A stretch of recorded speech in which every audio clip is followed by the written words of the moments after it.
Good afternoon, Trinidad and Tobago. I am Rishi Harinan, and this is the C News Live report at noon.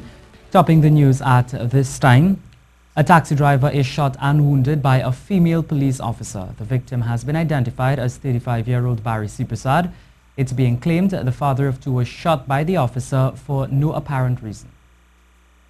There was an incident on Lord Street in San Fernando where a woman police officer, we don't know right now what is her name, but she drew her gun and shot him.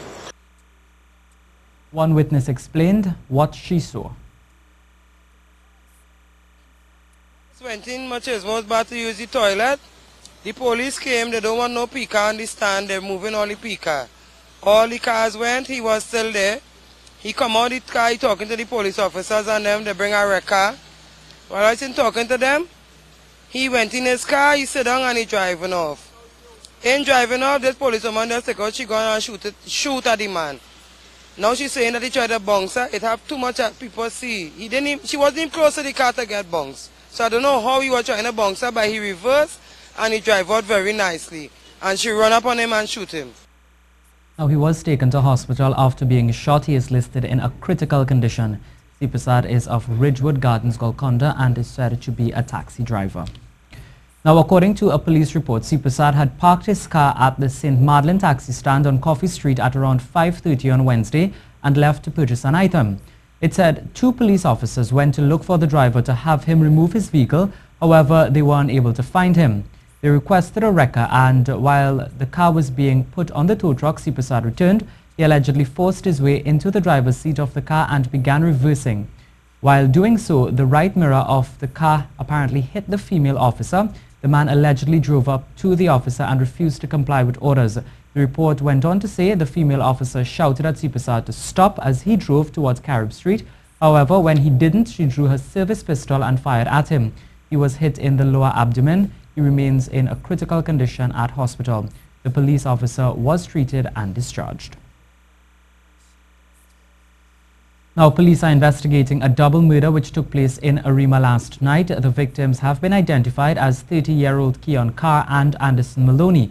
Reports say at around 11 o'clock, both men, along with 29-year-old Andrew Pyle, were liming at Tumpuna Road in the vicinity of crossings when they were approached by two gunmen. The suspect opened fire, hitting Carr and Maloney several times. They died at the scene. Pyle was hit once. He was taken to hospital for treatment.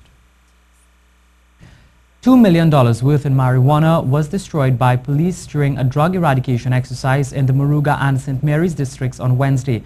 A statement from the police said the exercise took place between 7 a.m. and 5 p.m. It said a total of 4 marijuana fields were destroyed, including 40,000 seedlings, 2,000 fully grown marijuana trees, 15 pounds of cured marijuana, 1 drying rack, and 4 camps. No arrests were made. Well, the former Minister of National Security, Gary Griffith, says there is no need for an increase in the number of police officers, but what is needed is a better quality of officers. This as he commented on the audit committee set up to look into the police service. It recently revealed that there is a shortage of about 1,000 officers. But according to Mr. Griffith, this should not be the case. We are changed, and unless we had an external organization to educate us to understand that our police service needs a drastic overhaul, it's not going to change. We're going to have the same situation, and even the tactics. When you have situations, you could see a roadblock. For 1 hour, you will have a roadblock. After 5 minutes, a roadblock becomes virtually irrelevant because the criminals will then make the U-turns, turn around, and we have police officers still do not understand that. When there are roadblocks, I'll have to call, and then the officers will say, oh, thanks, Mr. Griffith, for the advice. To fix the problem, he said training is important. It has, yes, people will say it's common sense, but it has to do with training. It has to do with making sure you have a national security training academy to ensure proper training in cordon and search, in crowd control, in dealing with anti-terrorist activities. So those are the things that should be put in an audit to improve the Trinidad and Tobago police service, not have persons brought together to then say that there's a shortage in manpower strength. This is the C News Live report at noon. Remember, you can keep up to date with all the latest news on our website at ctvtt.com, or you can check out our Facebook and the Twitter pages at C News Live.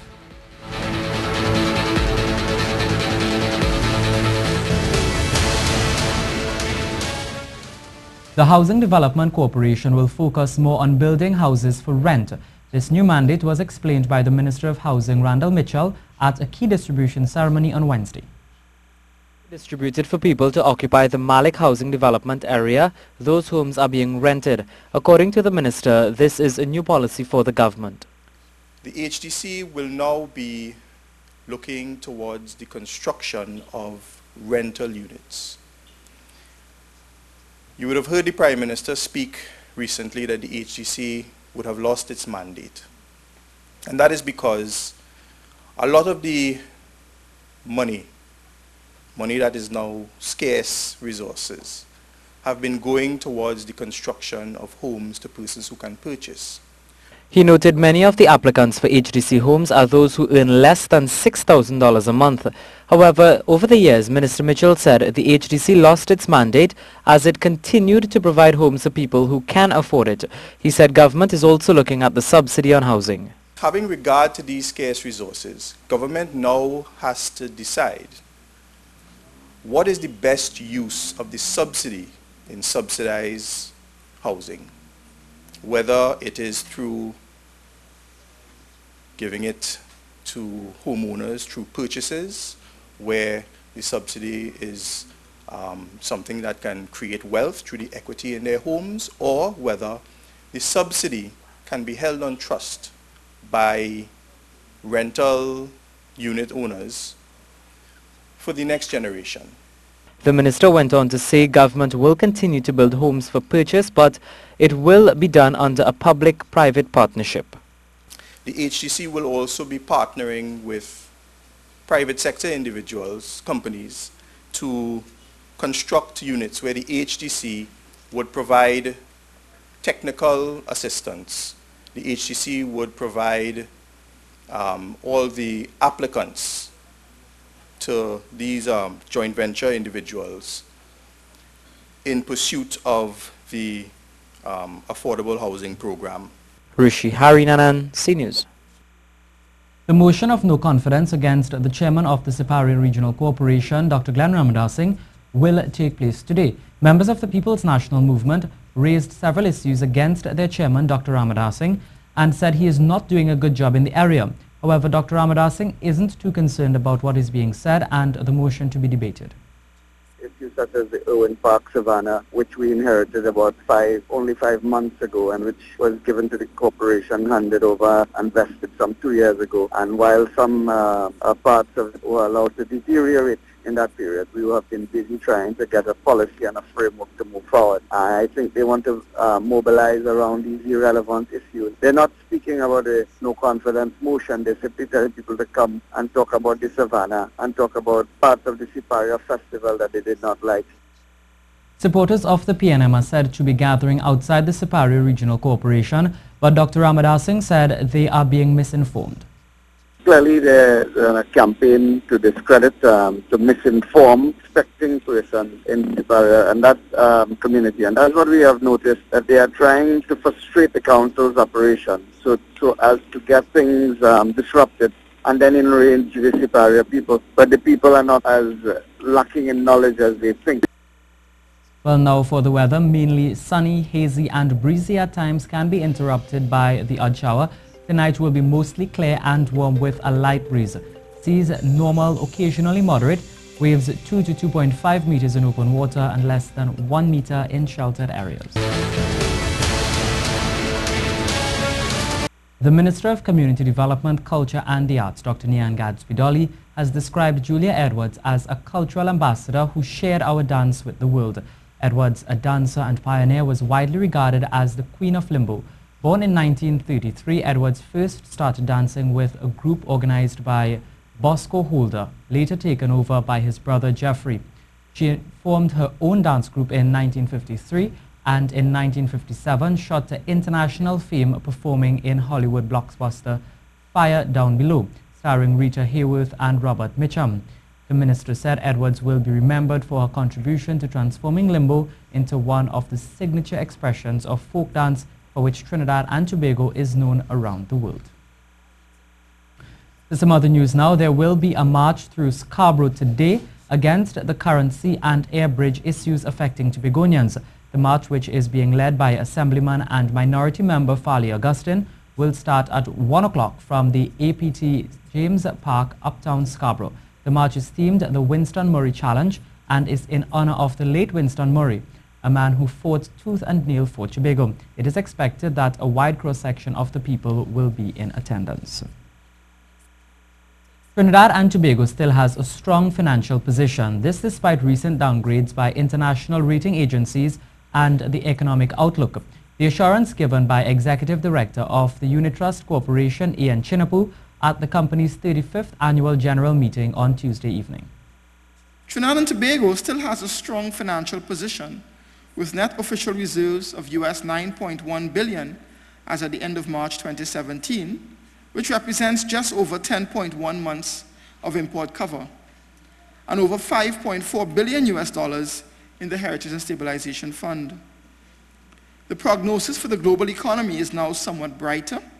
According to the IMF's April 2017 World Economic Outlook report, there are signs that global economic activity has picked up. At the AGM, the corporation gave an update on their operations for the last financial year. Chairman Krishna Budai said though the economy is not in a good place, the UTC has not been drastically affected. 2016, distribution to our unit holders increased by 45% from 165 million to 239 million. This is really from the three of the largest funds. This is testimony to our commitment to deliver positive returns even in a challenging economic environment.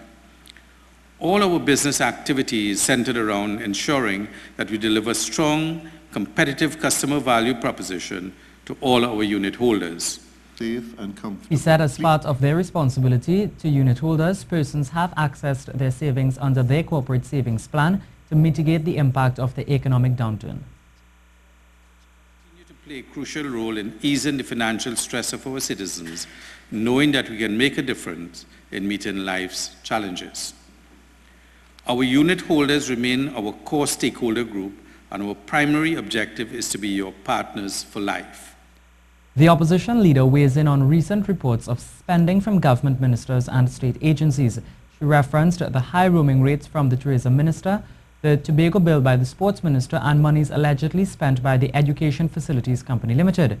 Mrs. Seepersad declares it wastage of taxpayers' dollars. We are seeing the worst level of waste, corruption and mismanagement ever in the history of our country. And that is exactly what is taking place under this government.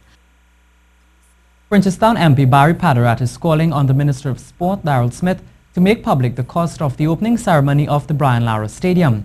Seepersad said officials from UDCOT recently appeared on a morning talk show and indicated it was in the vicinity of $2 to $3 million. The MP wants to know the total cost inclusive of fees to regional and international players, their accommodation, airfare and entertainment for the event.